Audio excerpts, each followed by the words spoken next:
Hello दोस्तों, मैं हूं राम और आपका राम की टेक्निकल चैनल में स्वागत है। पीछे जो लैपटॉप दिख रहा है उसके बारे में मैं आप लोग को कुछ स्पेसिफिकेशन बता रहा हूं। ये लैपटॉप मैंने 40,000 के आसपास ही खरीदा था, एक आध 2,000 ऊपर नीचे हो सकता है।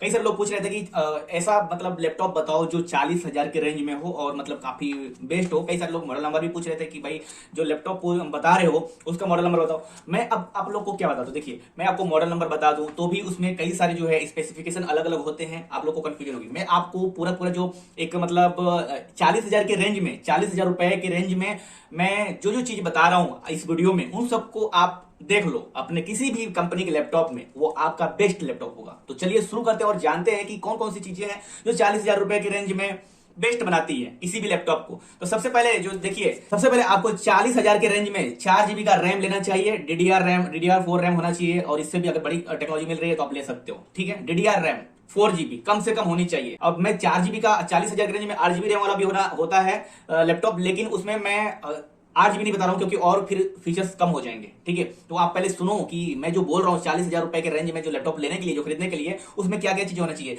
4 GB तो रैम कम से कम होना चाहिए, DDR4 रैम हो। दूसरा है 1 TB हार्ड डिस्क होना चाहिए, जरूरी है। तीसरा है कि 256 GB का SSD होना चाहिए, जिसमें आप अपने विंडोज 11 को इंस्टॉल करोगे या फिर विंडोज 10 को इंस्टॉल करोगे, ताकि आपका लैपटॉप फास्ट ही रहे, उसकी जो स्पीड है स्लो ना हो, या फिर जो है सी ड्राइव भरने का डर ही ना हो, आपकी मेमोरी भरने का डर ना हो। चौथा है Bluetooth, wifi, Ethernet, 4G 5G support, ये सब कुछ भी होना चाहिए। आप मन करे तो लिख लो, वीडियो समझ में नहीं आया तो दोबारा देख लेना, लिख लेना, ये सारी चीजें आपके लैपटॉप में होनी चाहिए। पांचवा ये है कि TPM 2.0 सपोर्ट होना चाहिए। कई सारे लैपटॉप में TPM 2.0 सपोर्ट नहीं होता है, उस लैपटॉप में आप विंडो 11 ऑपरेटिंग सिस्टम इंस्टॉल नहीं कर सकते, लेटेस्ट फीचर्स आपको मिलेगा ही नहीं। विंडो 10 इस्तेमाल कर सकते हो लेकिन विंडो 11 इस्तेमाल नहीं कर सकते। वैसे आजकल जो है विंडो 11 का कई सारा और भी वर्जन है, जिनके लैपटॉप या कंप्यूटर में TPM 2.0 सपोर्ट नहीं कर रहा है उसमें भी वो चल रहा है, तो ये कुछ बात नहीं है। लेकिन अगर आप चेक कर सकते हो कि आपके लैपटॉप में TPM 2.0 है कि नहीं, कि फ्यूचर में विंडो 12 भी आ जाए, विंडो 12 आ जाए तो आपको दिक्कत ना हो। छठा है डिस्प्ले साइज। आपके लैपटॉप का डिस्प्ले साइज 14 इंच होना जरूरी है। 14 इंच रहेगा तो अच्छा रहेगा।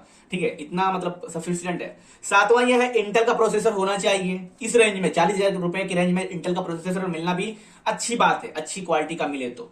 ठीक है, तो ये सारी चीजें आपके लैपटॉप को बेहतर बनाएगी। आठवां है न्यू जनरेशन का ही प्रोसेसर होना चाहिए, यानी कि जो इंटेल का प्रोसेसर आपके लैपटॉप में है 40,000 रुपए के रेंज में, उसमें जो इंटेल का जो जनरेशन है, जो प्रोसेसर का जनरेशन है, वो लेटेस्ट में लेटेस्ट होना चाहिए। ये नहीं कि भाई 40,000 रुपए का लैपटॉप ले लिया और उसमें इंटेल का प्रोसेसर तो है लेकिन वो आज से 5 साल 6 साल पुराना है, तो वो कोई मतलब सीन क्रिएट नहीं होगा, वो मतलब एक तरह से स्लो होगा। देखिए जितने भी लेटेस्ट गैजेट, या मोबाइल हो, लैपटॉप हो, कंप्यूटर हो, या फिर कोई भी स्मार्ट वॉचेस हो, स्मार्ट टीवी हो, जो भी चीज आप लेटेस्ट ले रहे हो, ठीक है, उसमें टेक्नोलॉजी न्यू हो ना तो ही फायदा है।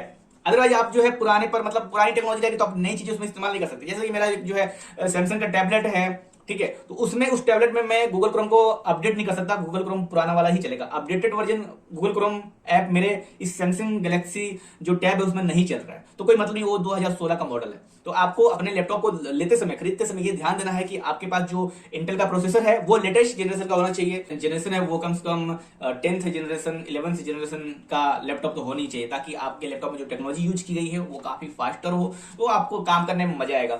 और वैसे किसी भी स्टूडेंट के लिए 40,000 का जो 40,000 रेंज में जो लैपटॉप है वो सफिशियंट होता है। लेकिन अगर आप भागोगे 40,000 रुपए के लैपटॉप में 8 GB रैम के लिए, उसमें कई सारे जो है फीचर्स है वो कम हो जाएंगे। इसके अलावा आप जो है जो प्रोसेसर का स्पीड है वो भी देख सकते हो। ठीक है, तो ये सारी चीजें आपको नोटिस करनी है जब भी आप एक नया लैपटॉप खरीदने जा रहे हो। तो फिलहाल मुझे इस वीडियो में यही बताना था कि अगर आपको लैपटॉप खरीदना है तो उसमें क्या क्या चीजें होनी चाहिए, ये देख लेना है, चेकआउट कर लेना है, उसके बाद से आप ठीक हो। ठीक है, बाकी कुछ चीजें मैंने यहाँ पर जो है जो मेन होता है वो चीजें आपको बता दिया है। ठीक है, इसको देखकर अगर आप लैपटॉप लेते हो तो मतलब अच्छा है, क्योंकि ये सभी फीचर मेरे इस लैपटॉप में है और इसको मैं 3.5 साल से यूज कर रहा हूं, अभी तक कोई भी इशू नहीं है। ठीक है, सिर्फ मेमोरी फुल हो गई है। ठीक है, तो उसके लिए आप रैम इंक्रीज कर सकते हो, SSD लगवा सकते हो। ये सब देखना कि एक्स्ट्रा रैम लगाने के लिए स्लॉट आपके लैपटॉप में होना चाहिए, इसमें है तो उसमें भी होना चाहिए, ताकि आप बाद में चाहो तो एक्स्ट्रा रैम 4 GB आपने खरीद लिया और 4 GB आप अलग से लगवा सकते हो जब आपको लगे कि आपका लैपटॉप स्लो हो गया है। ठीक है, तो ये सारी चीजें आपको ध्यान देनी है जब भी आप लैपटॉप खरीदते हो। तो फिलहाल इस वीडियो में इतना ही, मिलते हैं किसी नेक्स्ट वीडियो में। इस तरह वीडियो के लिए आप रामजी टेक्निकल चैनल को सब्सक्राइब कर लीजिए, क्योंकि यहाँ पे कंप्यूटर, लैपटॉप और टेक्नोलॉजी से रिलेवेंस वीडियो मिलते रहते हैं।